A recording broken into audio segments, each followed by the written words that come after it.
Friends ನಮಸ್ಕಾರ, welcome back to Shweta ನಳಪಾಕ. ಇವತ್ತಿನ ವಿಡಿಯೋದಲ್ಲಿ ಶ್ರೀರಾಮನವಮಿಗೆ ಸ್ಪೆಷಲ್ ಆಗಿ ಪಾನಕ ಮಾಡೋದು ಹೇಗೆ ಅಂತ ತಿಳಿಸ್ಕೊಡ್ತಾ ಇದ್ದೀನಿ. ಬನ್ನಿ ಮಾಡೋದು ಹೇಗೆ ಅಂತ ನೋಡೋಣ. ಮೊದಲಿಗೆ ಒಂದು ಪಾತ್ರೆಗೆ ಬೆಲ್ಲನ ಹಾಕ್ಕೊಂಡು ಇದನ್ನು ಕರಗಿಸೋಕೆ ಇಡಬೇಕಾಗುತ್ತೆ. ಬೆಲ್ಲನ ನೀವು ರುಚಿ ನೋಡಿಕೊಂಡು ತಗೊಳ್ಳಿ. ನಾನಿಲ್ಲಿ ಕ್ಯೂಬ್ ಬೆಲ್ಲನ ಬಳಸ್ತಾ ಇದ್ದೀನಿ. ಇದರಲ್ಲಿ ಏನು ಕಸ ಏನಿರೋದಿಲ್ಲ, ಆದರೂ ಕೂಡ ನಾನು ಇಲ್ಲಿ ಒಂದು ಸಲ ಶೋಧಿಸ್ಕೊಂಡು ತಗೋತೀನಿ. ಇವಾಗ ನೋಡಿ, ನೀರನ್ನು ಹಾಕ್ಕೊಂಡು ಸ್ವಲ್ಪ ನೆನೆಯೋಕೆ ಬಿಡೋಣ. ಇದು ನೆನೆಯೋಷ್ಟರಲ್ಲಿ ನಾವು ಇವಾಗ ತರಬೂಜನ ಕಟ್ ಮಾಡ್ಕೊಳ್ಳೋಣ.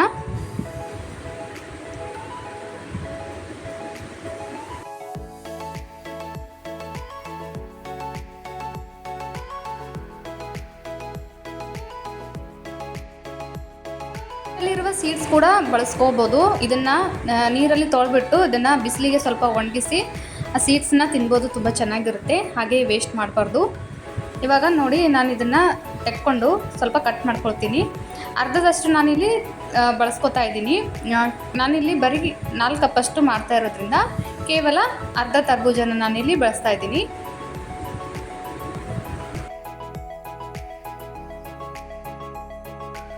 ಇವಾಗ ನೋಡ್ಬೋದು, ಎಲ್ಲ ಕ್ಲೀನ್ ಮಾಡ್ಕೊಂಡು ಇವಾಗ ಕಟ್ ಮಾಡಿ ಇಟ್ಟಿದ್ದೀನಿ. ಇದನ್ನು ಇವಾಗ ಒಂದು ಮಿಕ್ಸಿ ಜಾರ್ಗೆ ಹಾಕ್ಕೊಳ್ಳೋಣ.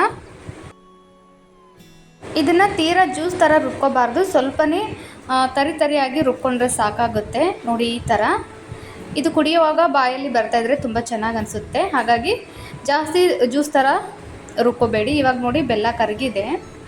ಇದನ್ನು ಇವಾಗ ಇನ್ನೊಂದು ಪಾತ್ರೆಗೆ ಶೋಧಿಸ್ಕೊಳ್ತೀನಿ.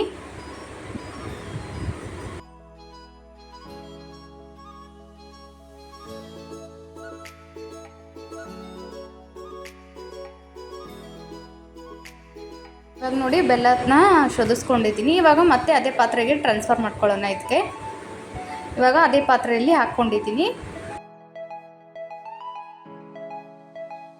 ಇವಾಗ ರುಬ್ಬಿರುವಂತಹ ಜ್ಯೂಸನ್ನು ಇದರಲ್ಲಿ ಹಾಕ್ಕೊಳ್ಳೋಣ.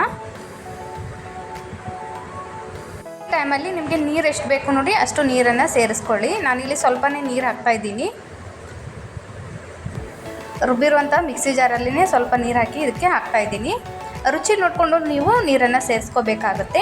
ಇವಾಗ ಅರ್ಧ ನಿಂಬೆಹಣ್ಣನ್ನು ಹಾಕ್ತಾಯಿದ್ದೀನಿ.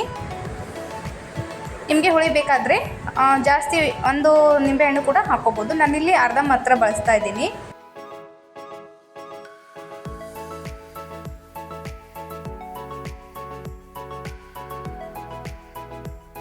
ನೆಕ್ಸ್ಟ್ ಸ್ವಲ್ಪ ತರಬೂಜನ ಸಣ್ಣದಾಗಿ ಕಟ್ ಮಾಡಿ ಹಾಕ್ತಾಯಿದ್ದೀನಿ.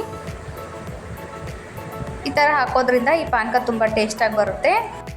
1 ಟೀ ಸ್ಪೂನಷ್ಟು ಏಲಕ್ಕಿ ಪುಡಿನ ಹಾಕ್ತಾಯಿದ್ದೀನಿ. ಏಲಕ್ಕಿ ಪುಡಿ ಹಾಕಿ ಒಂದು ಚೆನ್ನಾಗಿ ಮಿಕ್ಸ್ ಕೊಡಿ. ಇದಕ್ಕೆ ಮನೆಯಲ್ಲಿ ಜಾಸ್ತಿ ಜನ ಇದ್ದರೆ ಜಾಸ್ತಿ ಕ್ವಾಂಟಿಟಿಯಲ್ಲಿ ಇದನ್ನು ಮಾಡ್ಕೋಬೋದು. ಈ ಬೇಸಿಗೆಯಲ್ಲಿ ಕೂಡ ಇದು ತುಂಬ ಚೆನ್ನಾಗಿ ನಮ್ಮ ಬಾಡಿಗೆ ತಣ್ಣಗೆ ಇರುತ್ತೆ. ನೀವು ಬೇಕಿದ್ದರೆ ಐಸ್ ಕ್ಯೂಬ್ ಕೂಡ ಹಾಕೋಬೋದು ಇದಕ್ಕೆ. ಇವಾಗ ನೋಡಿ, 1 ಪಿಂಚಷ್ಟು ನಾನಿಲ್ಲಿ ಉಪ್ಪನ್ನು ಸೇರಿಸ್ಕೊಳ್ತಾ ಇದ್ದೀನಿ. ಉಪ್ಪು ಬೇಡ ಅಂದರೆ ಸ್ಕಿಪ್ ಮಾಡ್ಕೋಬೋದು.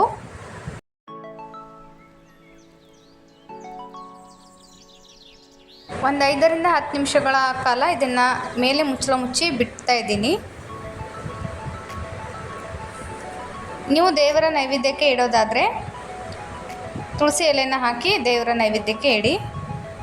ನಾನಿಲ್ಲಿ ಇವಾಗ ಸರ್ವ್ ಮಾಡ್ತಾಯಿದ್ದೀನಿ. ನೋಡ್ಬೋದು,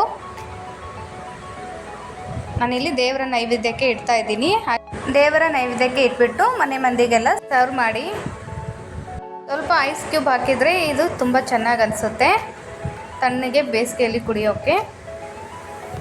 ನೋಡಿದ್ರಲ್ವ, ಈ ರೆಸಿಪಿ ನಿಮಗೆ ಇಷ್ಟವಾಗಿದೆ ಅಂತ ಭಾವಿಸ್ತೀನಿ. ಇಷ್ಟವಾದರೆ ಪ್ಲೀಸ್ ಒಂದು ಲೈಕ್ ಮಾಡಿ. ಹಾಗೆ ನನ್ನ ಚಾನಲ್ಗೆ ಯಾರೆಲ್ಲ ಹೊಸದಾಗಿ ನೋಡ್ತಾ ಇದ್ದೀರಾ ದಯವಿಟ್ಟು ಸಬ್ಸ್ಕ್ರೈಬ್ ಮಾಡ್ಕೊಳ್ಳಿ. ಹಾಗೆ ಪಕ್ಕದಲ್ಲಿರುವಂತಹ ಬೆಲ್ ಐಕನ್ ಮೇಲೂ ಕ್ಲಿಕ್ ಮಾಡಿ. ವಿಡಿಯೋ ನೋಡೋದಕ್ಕಾಗಿ ಎಲ್ರಿಗೂ ಧನ್ಯವಾದ. ನಮಸ್ಕಾರ.